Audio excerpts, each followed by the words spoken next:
Mani Jairam Ramesh. So I'm grateful that 14 parties have spoken today. Out of the 14 parties that have spoken, 2 have supported the bill 100%. One party has supported the bill but with 2 serious concerns on 2 provisions, and 11 parties have requested that it be referred to a select committee. 11 to 1. The consensus, by any definition of the word consensus today is that the bill should go to a select committee. However, the government is unlikely to agree and respect this consensus. I am well aware of it. But I do want to place on record that by passing this bill today, we are going against the general consensus that exists this afternoon. 11 out of 14 parties have wanted it to be referred to a select committee, and even the party that has supported this bill has expressed 2 very serious reservations on this bill. Sir, this is the first point I want to make.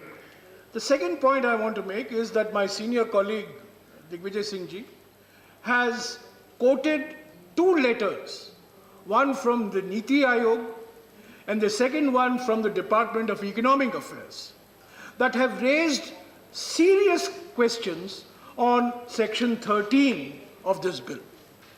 And my senior colleague will authenticate these letters and place it on the table of the House so that it is part of the record that in spite of what Niti Aayog has said, in spite of what the Finance Ministry has said, the Ministry of Mines has introduced Section 13 in this bill. Finally, sir, my concern on this bill, we are all for reforms. Who can be against reforms? Reforms that increase employment, reforms that protect the environment, reforms that reduce corruption. Every political party will support these reforms. That's not the question. We are the Council of States. And the test of any bill in this House is, does it respect the constitutional rights of states, or does it violate the constitutional rights of states? Correct. And I say with full authority and full responsibility that Section 10(1) and Section 14(3) completely encroach on the rights of the state governments. And we have seen today that political parties normally supportive of the government have opposed this bill on these 2 grounds. Section 10(1) gives the central government blanket powers to determine the composition and functioning of the District Mineral Foundation. Today, the District Mineral Foundation has a corpus of something like 37,000 crores. And every year, this increases by 6,000 to 7,000 crores a year.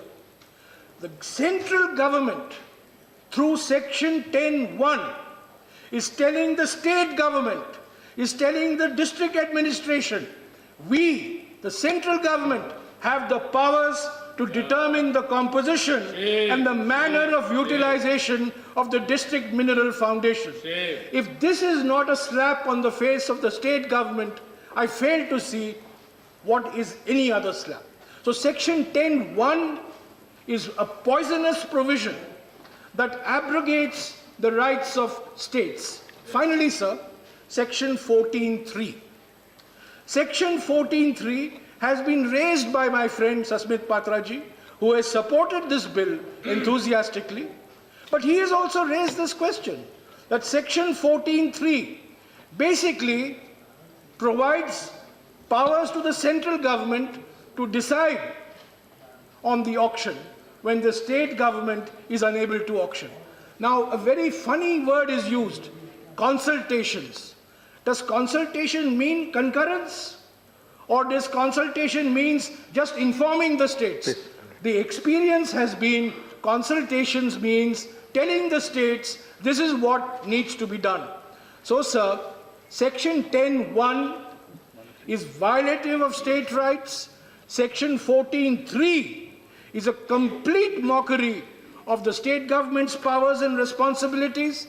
And because of this fact, because this bill completely negates the power and responsibilities and constitutional obligations of the state governments, 11 political parties have requested that this go to a select committee.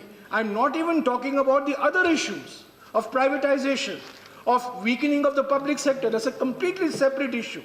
But only on the grounds that it violates the rights of states, this bill must be referred to a select committee. Yes. The Rajya Sabha would be failing in its duty if this bill does not go to a select committee. I request the minister, who unfortunately is not present as I am speaking, but I'm sure the sentiment will be conveyed to him. He has just entered. I'm sure the sentiment will be conveyed to him that 11 out of 14 political parties want this bill to go to a select committee, and even the one political party that has supported you completely has serious reservations on 2 of the provisions which make a mockery of the rights and responsibilities of state governments. Thank you, sir.